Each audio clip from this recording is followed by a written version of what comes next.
नमस्कार दोस्तों, मैं डॉक्टर विजय कुमार गौतम, मेरे यूट्यूब चैनल में आप सभी का स्वागत है। दोस्तों, आज मैं चर्चा करने वाला हूं फीवर के इलाज के लिए कुछ इंपॉर्टेंट होम्योपैथिक मेडिसिन के बारे में। दोस्तों, मैं अपने पिछले वीडियो में फीवर के क्या कारण हैं, इसके क्या लक्षण हैं और इसके क्या टेस्ट होंगे, इसके साथ साथ कुछ इंपॉर्टेंट जो होम्योपैथिक मेडिसिन के बारे में चर्चा कर चुका हूँ। लेकिन मैं आज इस वीडियो में कम से कम 6 होम्योपैथिक मेडिसिन के बारे में चर्चा करने जा रहा हूँ जो फीवर के इलाज के लिए कारगर है। दोस्तों, आगे बढ़ने से पहले मैं आपसे एक निवेदन करना चाहूंगा कि अगर आप मेरे चैनल पर नए हैं तो मेरे चैनल को सब्सक्राइब कीजिए, शेयर कीजिए, लाइक कीजिए। तो चलिए शुरू करते हैं।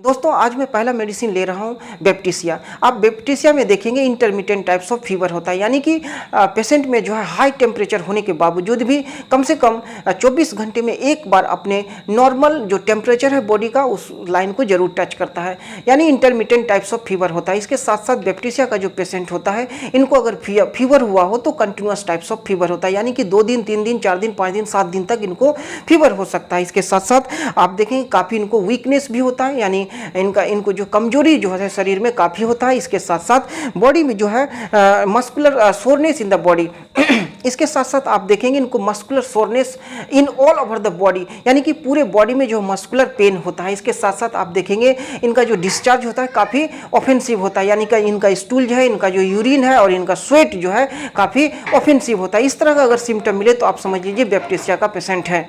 अगर इसके पोटेंसी की बात की जाए तो आप इसे 30 पोटेंसी में या फिर 200 पोटेंसी में इसे आप रिपीटेड डोज में इसे आप दे सकते हैं। लेकिन जैसे ही पेशेंट को जो है आराम हो जाए तो आप ऐसी स्थिति में इस दवा को बंद कर देंगे।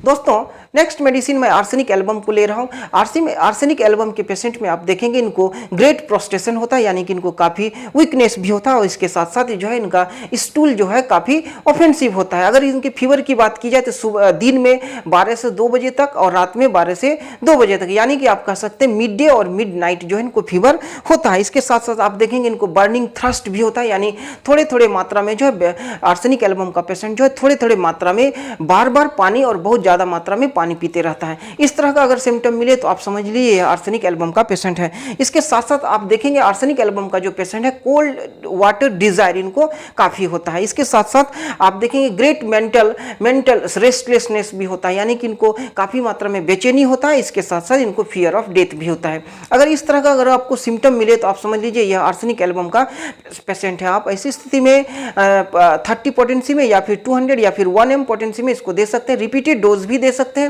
लेकिन जैसे ही पेशेंट को आराम हो जाएगा इस दवा को आप बंद कर देंगे। दोस्तों, नेक्स्ट मेडिसिन मैं यहाँ पे एंटीम क्रूड ले रहा हूँ। एंटीम क्रूड भी फीवर के इलाज के लिए एक इंपॉर्टेंट दवा है। इसमें एक इंपॉर्टेंट सिम्टम है, एंटीम क्रूड का जो पेशेंट होता है उनके टंग के ऊपर व्हाइट मिल्की कोटेड होता है, यानी उन जीभ के ऊपर सादा लेयर होता है। इसके साथ साथ आप देखेंगे एंटीम क्रूड का जो पेशेंट है काफ़ी इरिटेबल होता है और इसके साथ साथ इनको जो है काफ़ी फ्राइटफुल भी होता है, यानी कि इनके अंदर जो है एक फ्राइटफुलनेस भी काफ़ी होता है, यानी भय होता है और चिड़चिड़ापन होता है।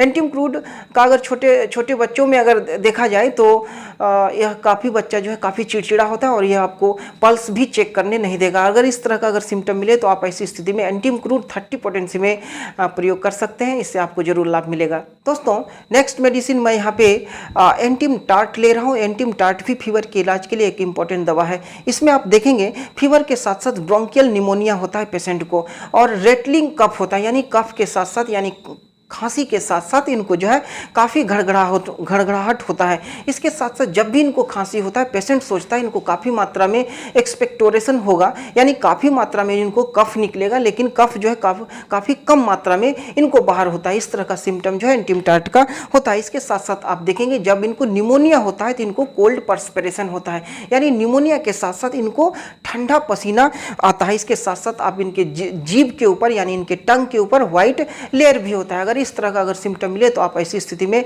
एंटीम टार्ट का प्रयोग कर सकते हैं। अगर इसके पोटेंसी की बात की जाए तो इसे आप 30 पोटेंसी में रिपीटेड डोज दे सकते हैं और जैसे ही पेशेंट में आराम होगा इस दवा को आप बंद कर देंगे। दोस्तों नेक्स्ट मेडिसिन मैं यहाँ पे कैक्टस ग्रैंडिफ्लावर्स ले रहा हूँ। कैक्टस ग्रैंडिफ्लावर्स के दो इंपॉर्टेंट सिम्टम हैं जिसके आधार पर फीवर का इलाज किया जा सकता है। पहला इसमें है कैक्टस ग्रैंडिफ्लावर्स में आप देखेंगे फीवर जो है रात में 11 बजे आता है और इसके साथ साथ constriction sensation in the chest, यानी इनके चेस्ट में जो है कंस्ट्रिक्शन सेंसेशन होता है। अगर इस तरह का दो सिम्टम अगर मिले तो फीवर के लिए जो है दवा कारगर है। और इसकी अगर पोटेंसी की बात की जाए तो आप इसे 30 पोटेंसी या फिर 200 पोटेंसी में आप इसका प्रयोग कर सकते हैं। आप अपने ज़रूरत के अनुसार इसका प्रयोग कर सकते हैं। 30 पोटेंसी में भी हो सकता है और 200 में भी हो सकता है। कुछ डोज देने के बाद इस दवा को आप बंद कर देंगे, आपको निश्चित तौर पे ये आराम मिलेगा।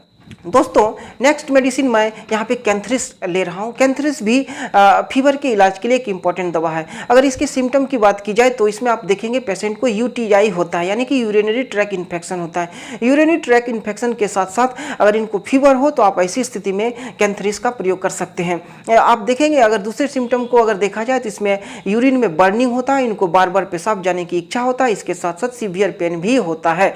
अगर इस तरह का अगर सिम्टम रहा हो तो आप कैंथरिस 30 का प्रयोग जो है कर सकते हैं, लेकिन कम से कम 7-8 डोज देने के बाद इस दवा को बंद कर दिया जाएगा।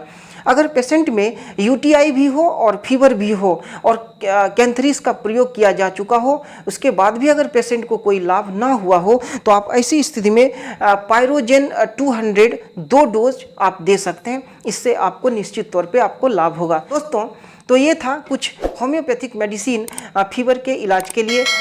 दोस्तों अगर आपको मेरा चैनल आपको अच्छा लगता है, अब मेरा वीडियो अच्छा लगता है तो आप मेरे चैनल को सब्सक्राइब कीजिए, शेयर कीजिए, कमेंट कीजिए। मिलते हैं नेक्स्ट वीडियो में, तब तक के लिए नमस्कार।